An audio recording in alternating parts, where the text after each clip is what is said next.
এখন আনুষ্ঠানিকভাবে নিশ্চিত করা হয়েছে যে ইরানের supreme leader Ayatollah Khamenei Israel ও আমেরিকার হামলায় শহীদ হয়েছেন। তার শাহাদাতের পর ইরানে 40 দিনের রাষ্ট্রীয় শোক ঘোষণা করা হয়েছে। আমেরিকা ও ইসরায়েলের এই হামলায় খামেনেইর মেয়ে, জামাতা এবং নাতনিও শহীদ হয়েছেন।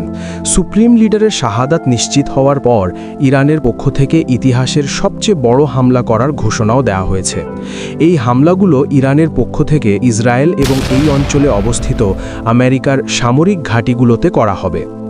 সুপ্রিম লিডারের শাহাদাতের পর ইরানকে কে নেতৃত্ব দেবেন সে সম্পর্কেও কিছু রিপোর্ট সামনে এসেছে।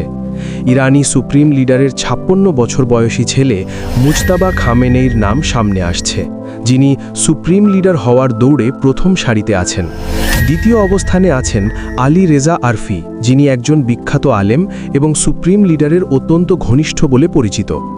একইভাবে হাসান খামেনেইর নামও আসছে, যিনি ইসলামী প্রজাতন্ত্র ইরানের প্রতিষ্ঠাতা রুহুল্লাহ খামেনেইর নাতি। খুব শীঘ্রই আপনারা জানতে পারবেন ইরানের হাল কে ধরবেন। তবে একটি বিষয় স্পষ্ট যে আমেরিকা ও ইসরায়েল তাদের লক্ষ্য অর্জন করেছে এবং খুব শীঘ্রই পুরো অঞ্চল একটি বড় যুদ্ধের কবলে পড়তে যাচ্ছে।